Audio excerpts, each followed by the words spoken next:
This is Dr. Ball with Health Matters. Welcome to the broadcast. And as promised, we're going to dive right into it. I've had a few calls with regard to mental illness. Yeah, mental wellness. Let me replay a recording for you of a message left with regard to mental illness and my thoughts on it. The question was, why isn't more being done? That's a good answer. That's a good question. I want to throw some things at you. Let me play this.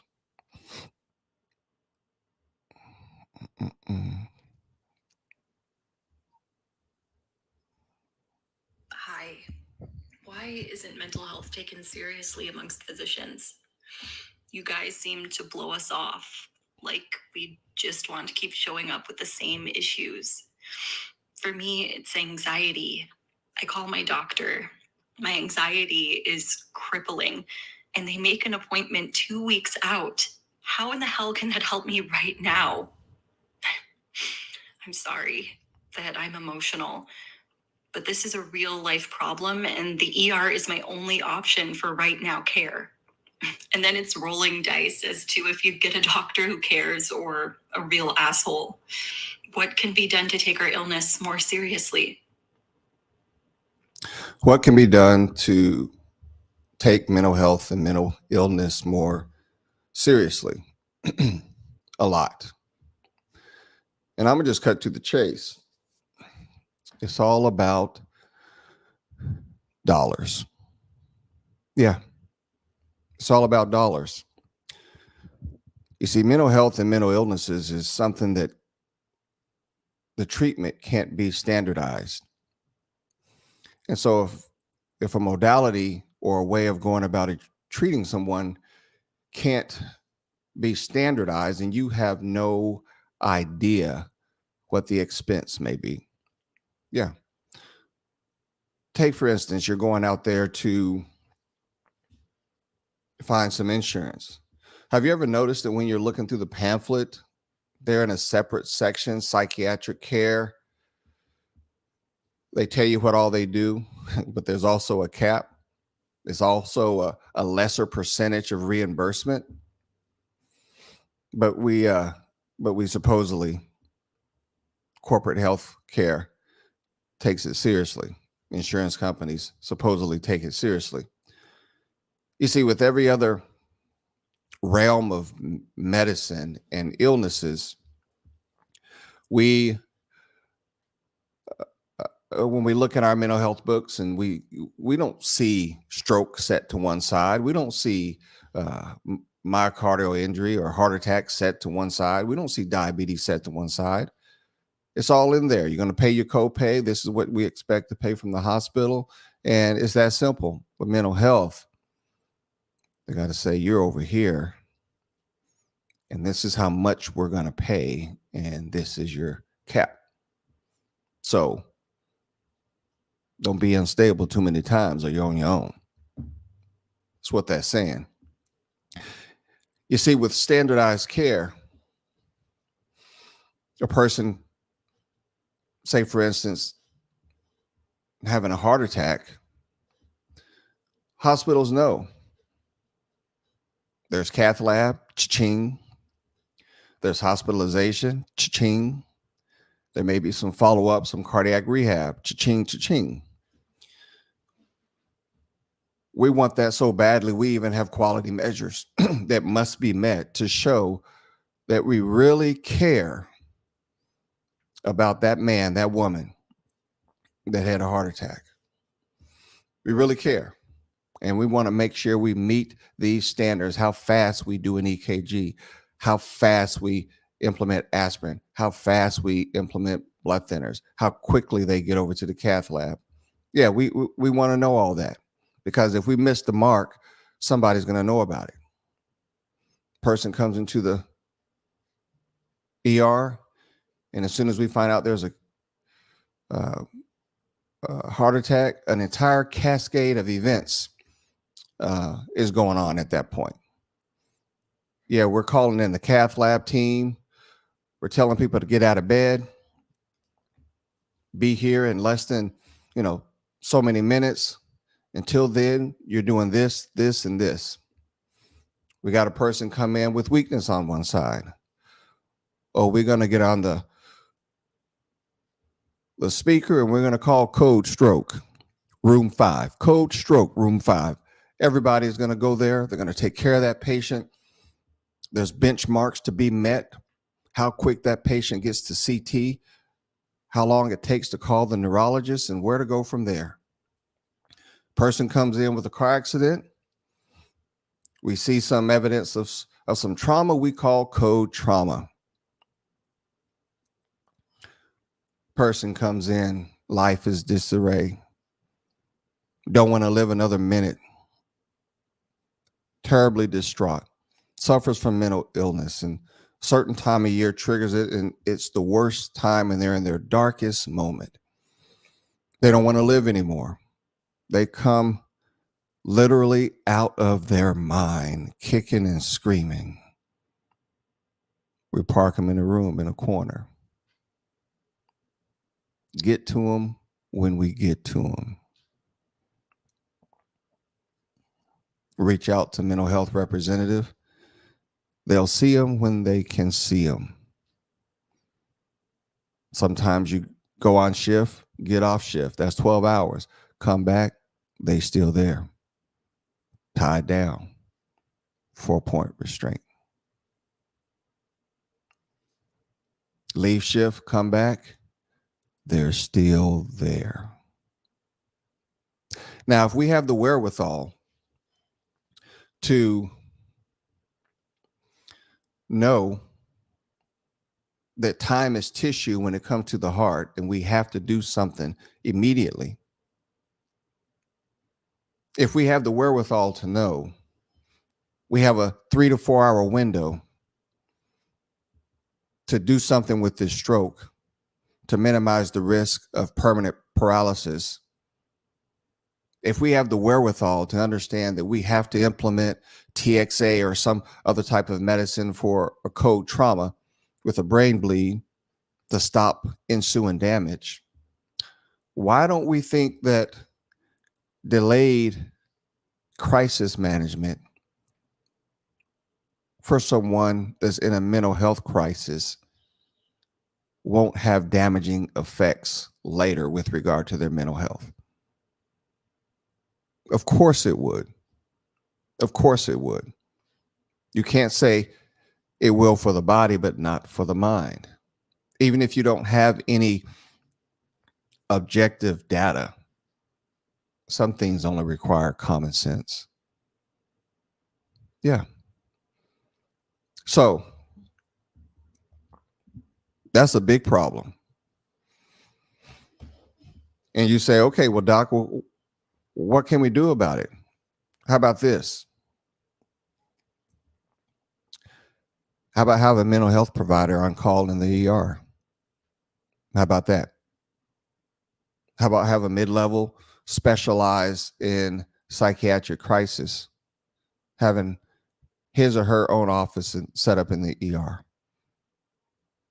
And her job, whether it's 1 or 2 mental health crises that come through in a shift or 5 or 10, is to act immediately, render a working diagnosis, and implement a plan of care, like right then. How about have a admitting psychiatrist available and on call? Now we're starting to get into cost effectiveness.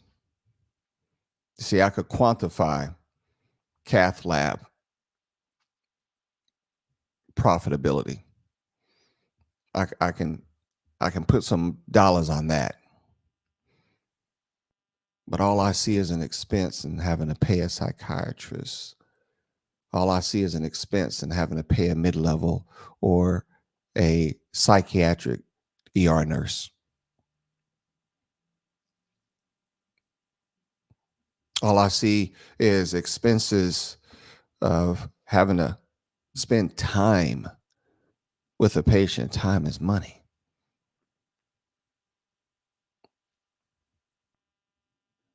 And so we turn a blind eye, but yet we put up banners, Mental Health Month, we care. Come on now. We can do better, and we need to do better because mental health has been neglected and ostracized, stigmatized, cast out like a leper for way too long. And we have the power, we have the resources to intervene. Yeah, we do. Of course, we do. Only if we would. Now, I'm taking calls. I want you to feel free to call that number across your screen. Give me your feedback. Give me your 2 cents. Let me know your thoughts. Or maybe you have a whole new question. Now, I'm going to go into a second question with regard to blood pressure. And I'm going to address that. Now, this brother is upset that he's walking around with high blood pressure. And quite frankly, I would be too, especially if you have a provider that knows about it and from his perspective isn't doing a darn thing about it. Yeah, I'm calling in because you said this is a patient platform too. So, why is my blood pressure still high? It be high in the doctor's office too. And he talking about see you in 6 months. Hell, I could have a stroke by then. These meds aren't working, and they know it ain't. But up me for 6 more refills. I need to hear what you gotta say about this BS. Okay. Well, he sounds upset. A few things. If you went to your doctor and your blood pressure is uncontrolled and he has you on medication and he changes the medicine and then he says, see me in 6 months, it's time to find a new doctor because there's no way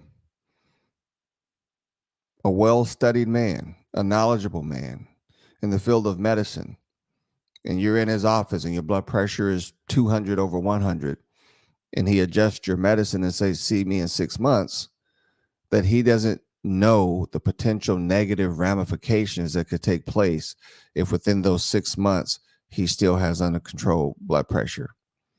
Hypertensive eye disease, hypertensive kidney disease, hypertensive heart disease, stroke. Yeah.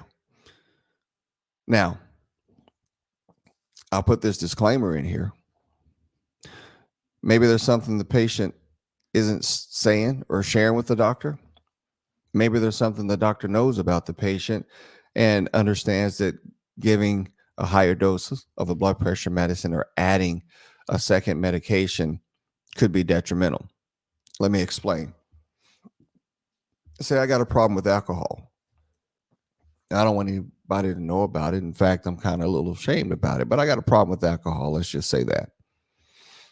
And I'm a productive person. I work Monday through Friday. I'm off on weekends. I don't think I'm an alcoholic because I have the ability to not drink during the weekday. But I binge drink on the weekends. That's not an alcoholic. That's just a guy wanting to have fun. Well, you do that long enough, you're going to end up being in a position where you can develop withdrawal.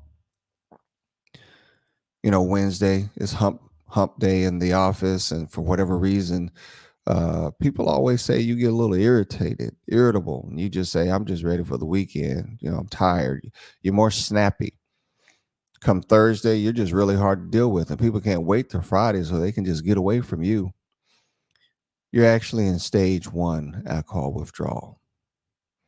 You know, you're irritable. a bit more anxious, a bit more uneasy. And if you took your blood pressure, it's going to be high. Maybe the doctor knows this. Maybe something about your lab tipped him off. Maybe something about the smell on your breath. But you denied it. So what can he do about it? Now, if he mess around and just up your blood pressure medicine during a time you're not in withdrawal, like Monday morning, you get up and go to work, you pop those 2 new pills, and people wonder why you passed out at work because your blood pressure dropped. So you have those situations, giving the doctor the benefit of the doubt, that may be going on. The caller who left the message didn't cue me into any further details other than what you heard. Or this could be a person, say, that does methamphetamine or cocaine. That's going to really raise your blood pressure. But he does it in spurts, not a daily user. And when he's on it, his blood pressure is high. When he's not, his blood pressure is just fine. That's another situation too. And so dealing with blood pressure is not anything to ignore. Maximize the first medicine you're on. And if you need a secondary medicine, add that small dose and incrementally increase it until your blood pressure is where it needs to be. And in order for that to take place, I got to see you before 6 months. How do I know if I need to make any changes? How do I know if it's working? You might as well just be eating Kit Kat if it's not doing anything for you. So, 2 weeks, maybe a week. If you can't get into the office in 2 weeks, then we're going to do a televisit or something to where I can track what your blood pressure is doing and know that you're not just eating Tic Tacs and it's not doing anything for you. And I can make changes so that I can reduce your risk of hypertensive heart disease, hypertensive kidney disease, hypertensive eye disease, or stroke. If I'm not willing to do that, then I'm not the doctor for you. It's just that simple. So those are the 2 questions that I said I wanted to come on live with. Sometimes I might just have 2. Sometimes I might just have 10. And that means the podcast may be 20 minutes or it may be longer, depending on feedback, depending on what you might have to add. I may have a patient that comes on video with me, and the 2 of us together will discuss a health matter. If you would, when you see this, click subscribe. I'll be doing this weekly. Ideally, I'll be doing it every Sunday evening. That's a prime time people are on. Today I chose this time, quite frankly, because I'm stuck working in the ER. So I'm trying to modify my schedule so that future Sunday evenings are free, so that I can stick with one time that you can anticipate. But know this, if the time change, I'll put something out there to let you know. All right. Let me check to see if anyone.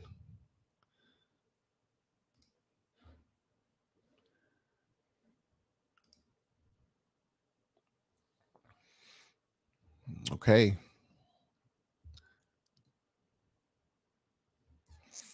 It looks like that's that. We re-listen to this in your time. Let me know your thoughts. Let me know your comments. I'll circle back around and I'll respond accordingly. Otherwise, you have been listening to Health Matters with Dr. Ball. Today, we talked about mental health and why nothing seems to be done, or why we're not more aggressive with treating this ensuing epidemic. Then I talked about the uncontrolled blood pressure. So until next time, be well and live well. God bless.